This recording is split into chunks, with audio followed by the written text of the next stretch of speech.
రాష్ట్ర వ్యాప్తంగా ఉత్కంఠ రేపుతున్న పులివెందుల జెడ్పీటీసీ ఉప ఎన్నికకు సర్వం సిద్దమైంది. ఒంటిమిట్ట పులివెందుల జెడ్పీటీసీ బైపోల్ రేపు జరగనుంది. 30 ఏళ్లుగా ఏకగ్రీవంగా సాగుతున్న జెడ్పీటీసీ పోరు ఈసారి టీడీపీ వైసీపీ పోటాపోటీతో అత్యంత ఆసక్తిగా మారింది.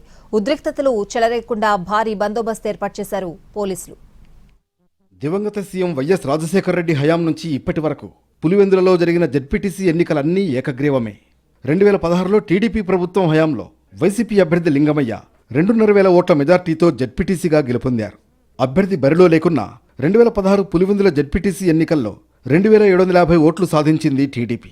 2021లో పులివెందుల జెడ్పీటీసీగా ఎన్నికైన మహేశ్వర్ రెడ్డి ఓ ప్రమాదంలో మృతి చెందడంతో ఇక్కడ ఉప ఎన్నిక అనివార్యమైంది. పులివెందుల జెడ్పీటీసీ ఎన్నికల్లో మొదటిసారిగా టీడీపీ తలపడుతోంది. ఈ ఎన్నికలను వైసీపీ, టీడీపీ ప్రతిష్టాత్మకంగా తీసుకున్నాయి. సొంత గడ్డపై తిరిగి జెండా పాతాలని వైసీపీ భావిస్తుంటే ఎలాగైనా వైసీపీ గడ్డపై జెండా ఎగరవేయాలని టీడీపీ వ్యూహాత్మకంగా వ్యవహరిస్తోంది. ప్రస్తుతం పులివెందుల జెడ్పీటీసీ పరిధిలో 10,601 ఓట్లు ఉన్నాయి. అసెంబ్లీ ఎన్నికల్లో పులివెందుల జెడ్పీటీసీ పరిధిలో టీడీపీకి 25% ఓటు బ్యాంక్ ఉంది. అంటే దాదాపు 2,600 ఓట్లు మాత్రమే టీడీపీకి అనుకూలంగా ఉన్నాయి. ప్రభుత్వం చేపట్టిన అభివృద్ధి పథకాలే తమను గెలిపిస్తాయని టీడీపీ నేతలు మాత్రం ధీమా వ్యక్తం చేస్తున్నారు.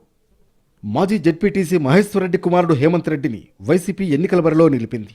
టీడీపీ పులివెందుల నియోజకవర్గ ఇన్ఛార్జ్ రవి సతీమణి అభ్యర్థిగా ఉండడంతో ఇక్కడ ఎన్నికలను టీడీపీ ప్రతిష్టాత్మకంగా తీసుకుంది.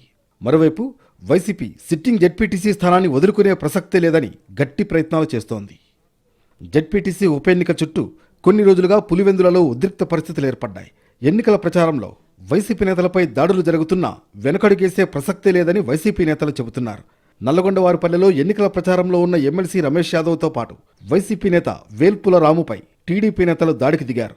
ఈ దాడులకు సంబంధించి వైసీపీ, టీడీపీ కార్యకర్తలపై కేసులు కూడా నమోదయ్యాయి. పులివెందుల, ఒంటిమిట్ట జెడ్పీటీసీ ఉప ఎన్నికల్లో ప్రజాస్వామ్యానికి చంద్రబాబు పాత్ర వేస్తున్నారని వైసీపీ అధినేత జగన్ ఆరోపించారు. అధికార దుర్వినియోగం చేస్తూ స్వేచ్ఛాయుత వాతావరణంలో ఎన్నికలు జరగకుండా కుట్రలు చేస్తున్నారని జగన్ ట్వీట్ చేశారు. మొత్తానికి పులివెందుల జెడ్పీటీసీ ఉప ఎన్నిక అత్యంత